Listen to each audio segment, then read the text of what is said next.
देहे भान हे ज्ञानशस्त्रे खोडावे, विदेहीपणे भक्तिमार्गेच जावे, विरक्ती बळे निंद सर्वे त्यजावे, परिसंग सोडून सुखे राहावे. आता परिसंग सोडून सुखे राहावे, आत्तापर्यंत याचा अर्थ आपल्याला जेवढा माहीत होता तेवढाच माहीत होता. पण आता संग आणि त्याचा दुष्परिणाम, कुसंग याचा दुष्परिणाम काय आहे हे जडभरताच्या कथेतून आपल्या लक्षात आलं. एवढं सगळं वैभव असताना सगळ्याचा त्याग करून संन्यास घेणं, अरण्यामध्ये जाऊन राहणं आणि मग त्या हरणाच्या सत्संगामध्ये, हरणाच्या संघामध्ये पुन्हा आपली देहबुद्धी जागृत होणं, आपलं मन त्या हरणामध्ये आकृष्ट होणं आणि त्या बंधनात पडून राहणं, यासाठी समर्थ म्हणतात परिसंग सोडून सुखे राहावे. संघ सोडला पण पुन्हा तिथे दुसरा संघ आल्यामुळे परमेश्वराच्या प्राप्तीचा मार्ग पुन्हा आता अनेक जन्माच्या पुढे तो ढकलला गेला. तसं देहबुद्धी हे ज्ञानबुद्धी त्यजावी, बोधे त्यजावी, विवेके तये वस्तूची भेट घ्यावी. त्या परमेश्वराची भेट, त्याचं दर्शन, त्याची अनुभूती येण्यासाठी देहबुद्धी हळूहळू क्षीण झाली पाहिजे. आता रौगण राजा प्रश्न विचारतात. रौगणाच्या अनेक संशयाची निवृत्ती जी आहे ती आता या ठिकाणी या अध्यायात आणि पुढच्या अध्यायामध्ये होणार आहे. हे तिन्ही अध्याय जवळपास सारखेच आहेत, उपदेशच आहे. या ठिकाणी संसार रूप अरण्याचे वर्णन आहे आणि रौगणाची संशय निवृत्ती आहे. आता हा जो उपदेश सांगितलेला आहे तो कोणासाठी आहे की जो विरक्त न झालेला आहे. विरक्त न झालेला म्हणजे ज्याला अजूनही संसारामध्ये आकर्षण आहे, जो आपल्या मुलांबाळांमध्ये अगदी सुखाने आहे, आनंदात आहे, ज्याला बाह्यवस्तूची प्राप्ती झाली तर आनंद होतो आणि ती प्राप्ती नाही झाली तर दुःख होतो, म्हणजे विरक्ती अजून नाही, आसक्तीच आहे. त्याला जर तत्त्वज्ञानाचा आपण उपदेश केला तर तो व्यर्थ होतो. आणि काय व्यर्थ होतो हे सांगण्यासाठी हा अध्याय आहे. ब्राह्मण उवाच, ब्राह्मण म्हणजे या ठिकाणी जडभरत राजा, जडभरत जे आहेत ते या ठिकाणी म्हणतात. जसं या ठिकाणी एक उदाहरण दिले की धनिक आहे, सावकार आहेत, त्यांचा एक मोठा समुदाय आहे, त्याला झुंड असं म्हणतो की त्यांचा तांडा म्हणतो आपण. सगळे सावकार एकत्र आले आणि आपल्या सावकारी किंवा आपल्या त्या पेशाच्या काही कामासाठी देशोदेशी ते फिरत असतात. काही तिथून आणायचं, काही वस्तू आणायच्या आणि आणून आपल्या गावामध्ये आणून त्या विकायच्या आणि त्यामध्ये जो काही धनलाभ होईल त्यामध्ये आपला संसार चालवायचा. अशी जी माणसं आहेत ती एका समुदायाने एखाद्या जाता जाता रस्त्याने, आता पूर्वीकाळचं हे सगळं वर्णन असल्यामुळे एखाद्या अरण्यात पोचतात आणि मग अरण्यात असल्यावर मग त्यांच्यावर जे काही विघ्न येतात त्या विघ्नाचं एक स्वरूप हे आपल्या संसाराला या ठिकाणी दिलेलं आहे. संसार रूप अरण्याचं वर्णन. तसं प्रत्येकजण माणूस हा जो आहे संसारातून तरून जाण्यासाठी खरं म्हणजे भगवंताचं नामच आहे. ते नाम सोपे रे रामकृष्ण गोविंद. त्या नामाचा उच्चार जर झाला तर आपण तरून जाऊ शकतो. दगड तरून गेले तर माणूस का नाही जाणार? अशा अनेक ओव्या आहेत, अनेक पदं आहेत. पण माणूस अशा निवृत्ती मार्गाकडे वळत नाही. सहज प्रवृत्ती निवृत्ती मार्गाकडे वळण्याची माणसाची नसते. जानामे धर्म्यम नच मे प्रवृत्ती, जानामे अधर्म्यम नच मे निवृत्ती. धृतराष्ट्र सांगतात महाभारतामध्ये. धृतराष्ट्र नाही, दुर्योधन सांगतो की धर्म काय हे मी जाणतो, पण माझी प्रवृत्ती त्या धर्माच्या मार्गाने जाण्याची नाही. आणि दुर्योधन म्हणतो की अधर्म जे आहे ते माझं नित्याचं असल्यामुळे तेच मला प्रिय आहे. मग अशा माणसाला काय करावं? जो सुखरूप धनाच्या आशेने, म्हणजे आपण सगळे की चांगल्या धनप्राप्ती व्हावी, धर्म अर्थ काम आणि मोक्ष 4 पुरुषार्थ आहेत. त्यापैकी सगळ्यांच्या आवडता जो असेल तर तो अर्थ. अर्थ याचा अर्थ आपण घेतो तो पैसा, धन, संपत्ती, वैभव, ऐश्वर. मग ते प्राप्त होण्यासाठी माणूस काय करेल की आपल्याजवळ असणारे 3 गुण आहेत, रज, तम आणि सत्व. या तिन्ही गुणांचा आश्रय घेऊन तो कार्याला लागतो आणि एक एक कर्म करत जातो. आणि ते करत असताना हे माझं कर्तव्यच आहे असं समजतं.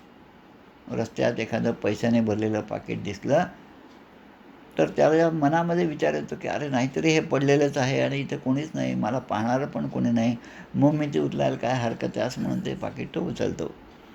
हा साधा व्यवहार झाला. पण तो व्यवहार धर्माला अनुसरून नाही. आणि म्हणून ते जर त्याने घेतलं, परधन अभिलाषा जर ठेवली, तर त्याच्याकडून ते पापकर्म होत असतं. आणि म्हणून या संसाररूपी अरण्यामध्ये तो जाऊन पोचतो. या अरण्यामध्ये कुबुद्धी ही माणसाला सगळ्यात जास्त धोका देते. या जीवाला कुबुद्धीमुळे, आणि ती कुबुद्धी कोणामुळे असते, तर इंद्रिय आणि मन. या ठिकाणी लिहिलेलं आहे, यस्य आमिषे षण नरदेव दस्यवहा. दस्यवहा म्हणजे चोर. दस्य धनुपुत्र, दस्य पुढे येतं आपल्याला धनुपुत्र. तर दस्य म्हणजे काय, की चोर लुटारू जे आहेत ते. तर हे काय करतात, की जीवाला लुबाडत असतात. हे 6 चोर आहेत. 5 इंद्रिय आणि एक मन. मनच सांगतं की नाही ते पाकीट उचला, आता काही हरकत नाही. पण त्या ठिकाणी आपण सावध झालं पाहिजे. सार्थम विलुंपंती कुनायकम बलात्.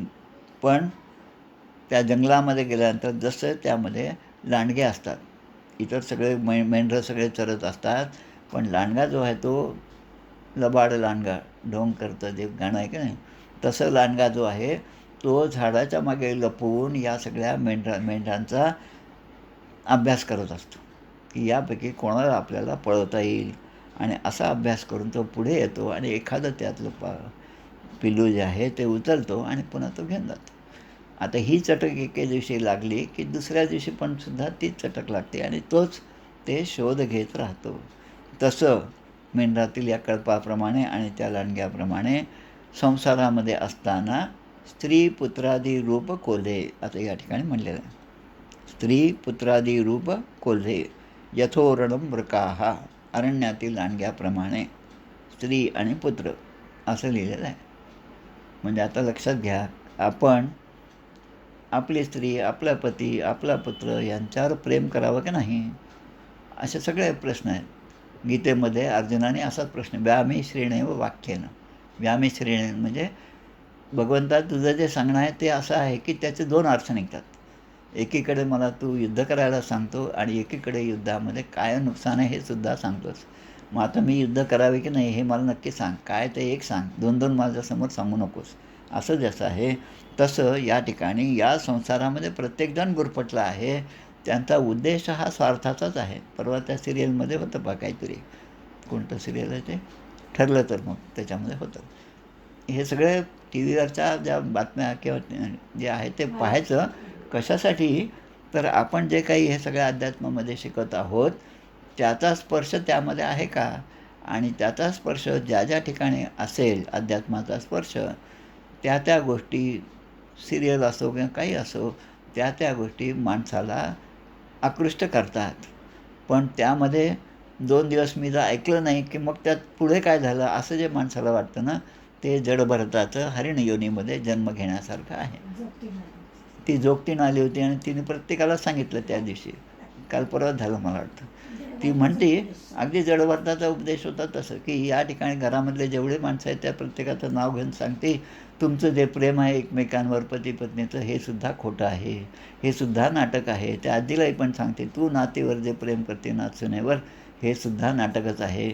तसं पाहिलं तर हे सगळं जग, ही सगळे स्थावर जे आहे, जंगम जे आहेत, हे सगळं जे आपल्याला दिसतं या जगामध्ये ते प्रत्येकच नाटक आहे. आणि त्या नाटकामध्ये जसं कळसूत्री बाहुलीचा उपमा दिलेली आहे ज्ञानेश्वर महाराजांनी, की त्या बाहुल्या स्वतः नाचत नसतात, पण त्यांना नाचवणारा कोणीतरी वेगळा असतो. पण त्यांना असं वाटतं की मीच नाचत आहे, मीच प्रेम करत आहे, मीच पैसे कमवत आहे, मीच एवढं यश प्राप्त केलेलं आहे, माझ्यासारखा दुसरा कोणी नाही. यामध्ये देहबुद्धीच वाढत जाते. आणि म्हणून म्हणतात यस्या मिमे षण नरदेव दस्य वहा. म्हणून स्त्री रूप कोल्हे जे आहेत ते परमार्थाविषयी बेसावध असलेला जो माणूस आहे त्याला आपल्याकडे ओढत राहतात. म्हणजे हे सगळे जीव जो आहे त्या जीवाला आकृष्ट करतात. कोण? घरातले सगळे नातेवाईक. मग अशा वेळेस काय करावं? असोनी संसारी जिव्हे वेगुकरी वेदशास्त्र उभारी बाह्या सदा. ज्ञानदेव म्हणे व्यासांचे एक होणे, द्वारकेचा राणा पांडवा घरी. एवढं स्पष्ट उदाहरण असताना आपण सुद्धा तसंच नाटक करावं. नाटकामध्ये जसं प्रेम करतात तसं आपण सुद्धा माझ्या बाबासारखं दुसरं कोणीच नाही, माझ्या पत्नीसारखं माझ्यावर प्रेम करणारे कोणीच नाही, असं मनामध्ये म्हणत राहायचं. पण मन मात्र आपलं भगवंताच्या चरणी लीनच ठेवायचं. जडभरताचं जे दुसऱ्या जन्मामध्ये चुकलं असं आपण म्हणतो. आता आपण काही जडभरतापेक्षा किंवा त्या राजा भरतापेक्षा मोठे आहेत असं नाही, पण आता ती गोष्ट आपल्यासमोर असल्यामुळे आपण म्हणतो एवढं काय त्यामध्ये आसक्ती केली, काही गरज होती का, असं जेव्हा त्यांना म्हणतो तेव्हा आपण सुद्धा तेच करत आहोत याचा विसर माणसाला पडतो. आणि यालाच संसाररूप अरण्याचं वर्णन असं म्हणलेलं आहे. आता अरण्यामध्ये गेल्यानंतर खूप वेली आहेत, गवत आहे, झुडपं आहेत आणि खूप कष्ट झालेला माणूस जेव्हा त्या ठिकाणी पोचतो तेव्हा त्याला कुठेतरी आसरा दिसतो आणि या ठिकाणी थोडंसं बसावं असं तो विचार करतो. पण त्याच वेळेस प्रभूत विरू तृणगुल्म गह्वरे, तृण म्हणजे गवत, गुल्म म्हणजे वेली आणि गह्वरे म्हणजे झुडपं. त्या ठिकाणी जाऊन तो जेव्हा बसतो 1-2 मिनटं, आता मला इथं काहीतरी सुख मिळेल असं वाटतं, त्याच वेळेस कठोर दंशैर मशकैर रूपद्रुत, त्यावेळेस माणसाला काय होतं, डास मधमाशा या चावतात आणि त्याला हैराण करतात. म्हणजे सुख सुख म्हणत आहे, दुःख ठाकून आले, भजन सकळ गेले, चित्त दुष्टित झाले, भ्रमित मनवळेना, हित ते आकळेना, परमकठीण देही देहबुद्धी गळेना. तर या देहरूप नगराला, या देहरूप नगराचं वर्णन आत्ताच आपण केलेलं आहे बऱ्याचदा पुरंजनाचं आख्यानाच्या वेळेस. अरण्यात गेलेला माणसाला असं वाटतं की सुखासाठी धावत जावं आणि मग तो एखाद्या पिशाच्याच्या मागे लागतो, कारण त्याला तो माणसासारखा दिसतो आणि तो माणूस आहे, त्याची मदत घ्यावी, त्याच्याकडून काहीतरी याचना करावी असं त्याला वाटतं, काहीतरी मिळवावं म्हणून तो त्याच्या मागे धावतो. मृगजळ आहे, पाणी, तहान लागली म्हणून त्याच्या मागे जसा धावतो तसं तो सगळीकडे धावत असतो आणि सुख मिळण्याच्यासाठी खटपट करत असतो. आणि मग असा तो अरण्यात पोचल्यानंतर इकडे तिकडे भटकतो आणि मग तो काय पाहतो की आता कुठेतरी राहायला घर पाहिजे, अन्न पाहिजे, पाणी पाहिजे, द्रव्य पाहिजे. या सगळ्या गोष्टीसाठी तो शोधत असतो. तेवढ्यामध्ये स्त्रीच्या प्रेमविलासादींमुळे म्हणजे स्त्रीकडे आकृष्ट होतो आणि मग आपली बुद्धी जी आहे, विवेकबुद्धी, तीसुद्धा घालवून बसतो आणि मनसोक्त कुकर्म करत राहतो. आणि सगळ्या दिशा त्या जंगलामध्ये गेल्यानंतर आपण कुठून आलो, कुठून बाहेर पडायचं, जसं आपल्याला दिशा समजत नाहीत तसा हा संसाराच्या अरण्यामध्ये दिशाहीन होतो. मग त्याला एखाद्या बिब्यासारखा, बिबा जसं असतं त्याच्यासारख्या निषद्ध झाडाच्या आश्रयाला जावं लागतं आणि तहान लागल्यावर मृगजळाकडे तो धाव घेतो. अरण्यामध्ये जीवाच्या पाठीमागे म्हणजे आपल्या मागून, आपल्या समक्ष नाही पण मागे निंदा करणारे अनेक माणसं असतात. त्यामुळे त्याने माझी निंदा केली हे मला जेव्हा समजतं तेव्हा मला वाईट वाटतं. पण एखादा माणूस माझ्यासमोर येऊन माझी निंदा करतो, काय तुम्हाला काहीच पाठांतर नाही, आता तुम्ही फारच बोर केलं बा, असं जेव्हा एखादा समोर येऊन मला म्हणतो तेव्हा मला त्याचा राग येतो. त्याच्या वागमनाने सुद्धा मी घायाळ होतो. मग पुढे तोच काय करतो की आता भूक लागली तर काय करेल की धर्मभ्रष्ट लोकांचे अन्नसेवन करतो. जे स्वतः धर्मभ्रष्ट झाले आहेत त्यांचं अन्नसेवन केल्यामुळे त्या अन्नावर ते संस्कार असल्यामुळे त्या अन्नाचा परिणाम याच्यावर होतो. आणि मग या ठिकाणी गीता आपल्याला सांगते, यत्तद अग्रे विषमीव परिणामे अमृतोपमं तत्सुखम सात्विकम प्रोक्तम आत्मबुद्धी प्रसादजम. ही सात्विक बुद्धी. आणि विषयेंद्रिय संयोगात यत्तद अग्रे अमृतोपमं, अग्रे म्हणजे सुरुवातीला अमृतासारखं वाटतं पण परिणामे विषमिवत सुखम राजसम स्मृतम. म्हणजे जशी गोळी असती, खायला छान वाटते, गोड वाटते औषधाची गोळी, पण ती तोंडामध्ये जास्त वेळ ठेवली तर तीच गोळी कडवट लागायला लागते.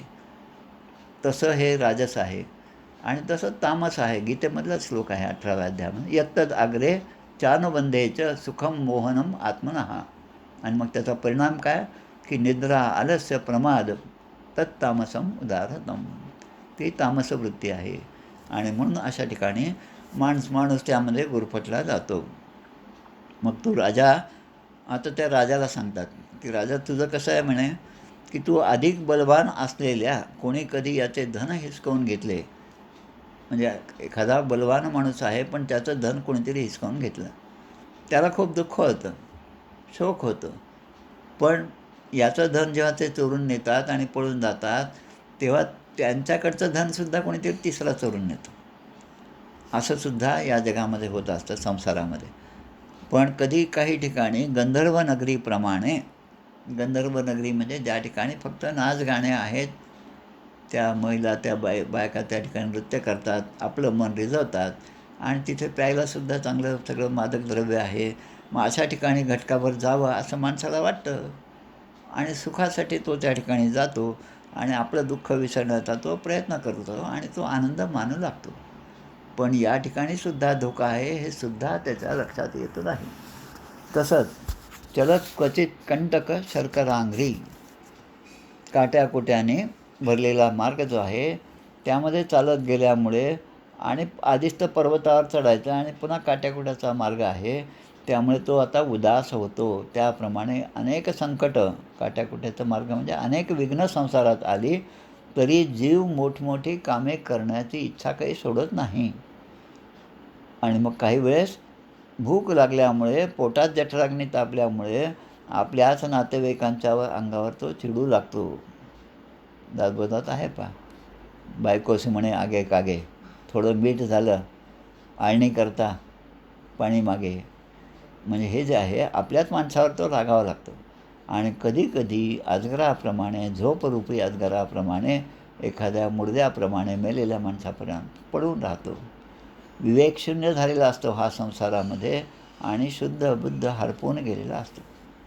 परस्त्री आणि परधन याच्या शोधामध्ये तो फिरत असतो, कारण त्याला ते मधासारखं वाटतं. पण त्यामध्ये त्याचा सगळा अभिमान नष्ट होतो. कधी थंडी, ऊन, वारा, पाऊस यापासून रक्षण करण्यासाठी तो असमर्थ होतो. मग आता काहीतरी आपल्याला मिळालं पाहिजे म्हणून आपसामध्ये कोणाशी तरी देवघेव करतो. मी हे देतो, मला तुम्ही हे द्या, असं म्हणून त्यांच्याशी देवघेव करतो. कधीकधी त्याचं धन नष्ट होतं तेव्हा दुसऱ्याकडे तो धनाची याचना करतो आणि मग ती वस्तू मिळाली नाही तर मात्र त्याच्याकडची ती वस्तू घेऊन पळून जाण्यासाठी सुद्धा तो कधी कमी करत नाही. म्हणजे दुष्ट मार्गाला तो लागतो. त्यालाच भवाटवी असं म्हणतात. आटव म्हणजे अरण्य आणि भव आटव म्हणजे या भवाचे संसाररूपी अरण्य, त्याचं वर्णन. पण त्याच्या हे लक्षात येत नाही की आपण हे सुखासाठी धडपड करत असतो, पण जनसुखाचे सोबती निर्वाणीचा श्रीपती, हे त्याच्या लक्षात येत नाही. आधी तू आपला की जे लक्ष्मी चरणी वसे, त्या भगवंताला आपलंसं केलं पाहिजे, म्हणजे मग या बाकीच्या गोष्टी गौण आहेत. आता पुढे त्याच संसारामध्ये तांस्तान विपन्नान सही तत्र तत्र विहाय जातम परिग्रह्य सार्थ. आपण पाहतो आपल्या संसारामध्ये की अनेक आपले नातेवाईक जे असतात ते आपल्याला सोडून जातात. वाईट वाटतं, किती दिवस वाईट वाटतं, काही दिवस वाईट वाटतं, काही दिवसानंतर मग फक्त स्मृती राहते, त्यानंतर फक्त त्यांचा फोटो राहतो, त्यानंतर फोटो पण सापडत नाही, एवढे आपण संसारामध्ये गुरफटलेलं असतं. मग आता म्हणतात, या रौगण राजाला म्हणतात की आत्तापर्यंत जेवढी माणसं गेली, असो ऐसे सकळही गेले, समर्थ सांगतात मृत्यूनिरूपण, परंतु एकची राहिले. कोण राहिले? की जे परमेश्वराशी एकरूप झाले तेच राहिले. मग आत्तापर्यंत गेलेला कधी परत आला नाही. मरे एक त्याचा दुधा शोकव आहे, अकस्मात तोही पुढे जात आहे. पुरे ना जनी लोभ रे क्षोभ त्याते, म्हणून जनी मागुता जन्म घेते. आणि मग एवढं सगळं झाल्यानंतरसुद्धा माणूस परमानंद योगाच्या मार्गाला लागत नाही. हे इथलं सगळं दुःख आहे खरं म्हणजे. आणि हे दुःख कमी व्हायचं असेल तर भगवंताच्या आराधनेशिवाय दुसरं काहीच नाही. ममेति सर्वे भुवी बद्ध वैराहा. हा माणूस जो आहे तो स्वतःच्या अहंकारामुळे असं म्हणतो की ही पृथ्वी माझी आहे, एवढं मोठं माझं राज्य आहे, एवढं मोठं इथून तिथपर्यंत, या डोंगरापासून त्या डोंगरापर्यंत असलेली माझी शेती आहे, असं म्हणत म्हणत एखाद दिवशी तो मरण पत्करतो. पण भगवंताच्या आश्रयाला मात्र कधीच जात नाही. हो ना. आत्ताच वाचलं मी एका ठिकाणी. म्हातारे बाई आहेत, 80-82 वर्षाचं वय आहे, 90 वर्षाचं वय आहे. नवरा गेलेला आहे, मुलं नाहीत, एकटीच राहते, झोपडीमध्ये राहते आहे. तिने तिची असलेली शेती जी होती ती शेती विकली आणि त्या विकलेल्या शेतीमुळे 24 तोळ्याचे दागिने, 20 तोळ्याचे पांडुरंगाला करदोडा केला आणि त्या उरलेलं रुक्मिणी मातेला त्या ठिकाणी दान दिलं. तिचा एक फोटो आला होता. म्हणजे हे असं सत्कर्म जे आहे, वैरहीन परमहंसांना जे भगवान विष्णूचे अविनाशी पद मिळतं त्याकडे याचं लक्ष नसतं. या सगळ्या व्हॉट्सॲपमधल्या ज्या काही गोष्टी असतात त्या किती खऱ्या असतात किती खोट्या असतात माहीत नाही, पण त्यामधनं चांगला अर्थ घेतला तर आपल्याला त्याचा उपयोग होतो आणि आपण काय चुकतो हे सुद्धा माणसाच्या लक्षात येतं. तसं आता वेलीच्या कोवळ्या फांद्याप्रमाणे इथले शब्द आहेत बरं का. प्रसज्जती क्वापी लता भुजाश्रया. वेळीच्या कोवळ्या फांद्या जशा असतात की त्याला धरून आपण आधार म्हणून धरलं तर आनंदच होतो आणि तेच काट्याकुट्याचे असेल तर आपण लगेच सोडून देतो. तसं स्त्रियांच्या बाहूचा आश्रय घेऊन समर्थांनी पूर्ण स्त्री कारणे म्हणून माझ्या माहितीप्रमाणे 22 का 24 ओव्या समर्थांनी दिलेल्या आहेत. हा धोका लक्षात घ्या. वेलीच्या फांद्यावर किलबिल करणाऱ्या पक्षाप्रमाणे म्हणजे आपल्या स्त्रीच्या कमरे म्हणजे काय म्हणतात त्याला, तिने हातात धरलेलं त्या लहान मुलाकडे पाहून त्याचं बोबडं बोलणं ऐकून त्याला त्या संसाराची खूप आशा आणि सुख वाटू लागतं. पण जन्ममरणरूप कालचक्र जे आहे त्यापासून सुटण्याचा हा मार्ग नाही हे त्याच्या लक्षात येत नाही. म्हणून ते बगळे बक कंक आणि गृध्रेही सख्यम विधत्ते आणि ते त्याप्रमाणे तो तसा वागायला लागतो आणि त्याच्या फलप्राप्ती मात्र काहीच होत नाही आणि त्याला चांगला जन्म प्राप्त होणार नाही. आता हे म्हणतात की घरसंसारामध्ये जसं झाडाखाली बसलं तर तात्पुरतं सुख प्राप्त होतं, तसं घरामध्ये राहून तात्पुरतं सुख आणि प्रेमात गुरफटलेला माणूस विषयामध्येच राहतो पण त्याला काही परमात्म्याची प्राप्ती होत नाही. आणि म्हणून याच्यासाठी सुटका होण्यासाठी काय करावं लागेल तर जसं गोकर्णाने आत्मदेवाला आपल्या पित्याला उपदेश केला होता की हा संसार असाच आहे, त्यामुळे तुम्ही आता याच्या मार्गाला न लागता जंगलामध्ये निघून जा आणि दशमस्कंदाचा पाठ करून स्वतःचा उद्धार करून घ्या. तसं या ठिकाणी रवगणाला ते सांगतात, रवगण राजा तू सुद्धा याच मार्गाने भटकत आहेस. म्हणजे हे सगळं आत्तापर्यंत संसाराचं वर्णन कशासाठी की रवगण राजाला म्हणतात तू सुद्धा या मार्गातच भटकत आहेस, म्हणून तू प्रजाला शिक्षा करणे हा मार्ग सोडून दे, सगळ्या प्राणीमात्रांचा मित्र हो, आत्मवत सर्व भूतेषु असा प्रकारचा व्यवहार तुझ्याकडून झाला पाहिजे. तुला असं वाटतं की मी राजा आहे आणि ही माझी प्रजा आहे, त्या प्रजेवर कर लादून त्या प्रजेवर कुठलीही गोष्ट लादून तू स्वतःच्या सुखाकडे लक्ष देत असेल तर काही हा तुझा योग्य मार्ग नाही, असा उपदेश या ठिकाणी केला. आता राजा असं म्हणतो त्या ठिकाणी रवगण राजाला म्हणाला, रवगण राजा म्हणतो की अहो नृजन्मा अखिल जन्मशोभनम किम जन्मभिस्तपरैरप्यमुष्मिन, की सगळ्या योनींमध्ये मनुष्यजन्म श्रेष्ठ आहे. आता या राजाला तो उपदेश हळूहळू पटायला लागला. धन्य धन्य हा नरदेह हो येथील अपूर्वता पाहो. सगळ्या योनीमध्ये मनुष्यजन्म श्रेष्ठ आहे, कारण इतर योनीमध्ये देवादिकांचा उत्कृष्ट जन्म जरी प्राप्त झाला पण त्याचा काय संबंध, कारण त्या ठिकाणी सुद्धा चुका झाल्या तर ते सुद्धा या ठिकाणी पुन्हा जन्म घेतात. नरयोनीषु जायते. आणि ऋषिकेशाच्या पवित्र यशाचे शुद्ध अंतःकरण केलं तर मात्र आपल्यासारख्या थोर महात्म्यांचा सहवास लाभतो, एवढं मात्र माझ्या आता लक्षात आलेलं आहे. आणि म्हणून ते म्हणतात नमो महद्भ्यो स्तु नमः शशिभ्यो नमो युवभ्यो नमः आबुटभ्यः ये ब्राह्मणा गामवधूतलिंगाश्चरन्ति तेभ्यः शिवमस्तु राज्ञाम. आता राजा तुला आता ब्रह्मज्ञान प्राप्त झालेलं असल्यामुळे आता जे वयोवृद्ध आहेत त्यांना आता तो राजा म्हणतो की जे वयोवृद्ध आहेत, आता माझी दृष्टीच बदलल्यामुळे आता वयोवृद्ध आहेत त्यांनासुद्धा मी आदराने नमस्कार करतो. जे कुमार आहेत त्यांना माझा नमस्कार आहे. जे तरुण आहेत त्यांनासुद्धा नमस्कार आहे आणि जे लहान आहेत मुलांनासुद्धा तो नमस्कार करतो राजा. म्हणजे अशी त्याची वृत्ती या जडभरताच्या सत्संगाने बदललेली आहे. आणि म्हणून आमच्यासारख्या ऐश्वर्याने उन्मत्त झालेल्या राजाचे कल्याण होण्यासाठीच आपण हा नरदेह धारण केलेला आहे, असं त्या ठिकाणचा दोघांचं बोलणं आहे.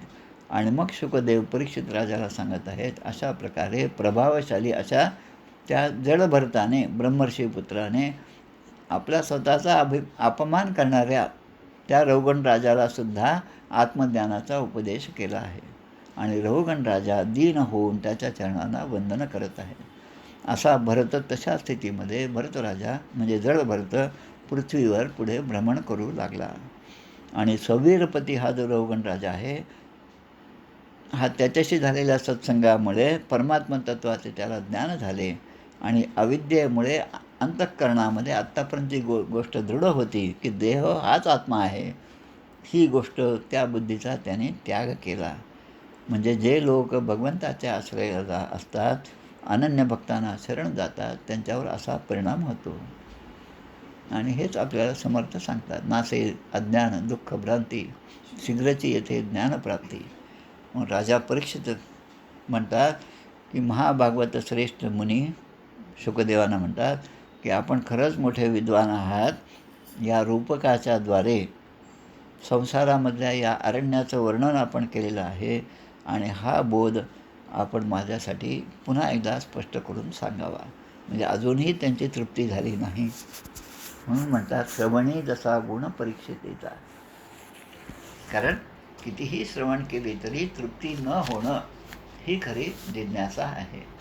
पण आता मी ऐकलं आहे, 3दा रामायण ऐकलं, 3दा महाभारत ऐकलं, 3दा भागवत ऐकलं आणि सगळे प्रवचन मी सगळे ऐकले आणि आता काय, आता काही नाही, आता बंद केलं ते सगळं.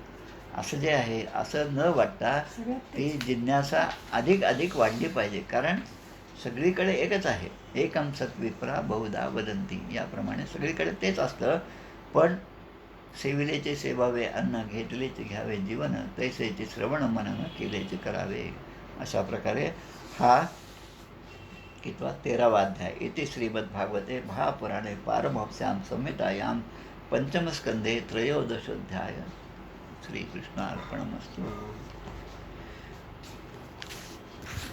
जय जय रघुवीर समर्थ.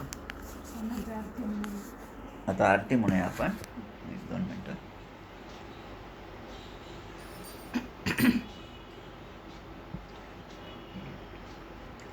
जय हो जय श्री भागवता, आरती करी तुझ भगवंता. जय हो जय श्री भागवता, आरती करी तुझ भगवंता. श्री शुक मुनीने परम भक्तीने नाना परीने गायले जा हरिचरिता. आरती करी तुझ भगवंता. वेद तरुचे मधुर फळ, रसे जे सोज्वळ. आत्मा राम मुनी अचल, सेवुनी करीती जन सफळ. महापर्वणी आली अवनी, की अघहरणी भवजल तरणी ती पतिता. आरती करी तुझ भगवंता. येथे व्यासाची वाणी, सार्थक हरिगुण गावोनी. शास्त्र पुराणी मुकुटमणी, परम प्रेमामृत जननी. सहज सेविता भाविक भक्ता, उदारदाता मोक्ष तत्वता देहाता. आरती करी तुझ भगवंता. गमते जणू मानस तीर्थ, 12 सोपाने युक्त. निर्मल भक्ती जले भरित, विहरे हरिहंस चितेथ. शोक सुख मले संत अलिकुले, सेहुनी रमले भान विसरले, रस पिता आरती करी तुझ भगवंता, अपार महिमा ग्रंथाचा, वदवेना कोणासाचा, मेवा कविवर संताचा, प्राणची कीर्तनकाराचा, जणुबोधाचा स्वयंप्रभेचा, द्वादश कळीचा रवी अंतरीचा, तमहरता आरती करी तुझ भगवंता, ग्रंथ नव्हे हा श्रीकृष्ण, गीते वेधी मन पूर्ण, अनन्य होता या शरण, खचित टळे जन्म मरण, पजाती चिरये शांती, नाथ ही वदते रामपदी ठेवी माथा, आरती करी तुझ भगवंता, जय हो जय श्री भागवता, आरती करी तुझ भगवंता, जय जय रघुवीर समर्थ, गोपाल कृष्ण भगवान की जय, श्री राम जय राम जय जय राम.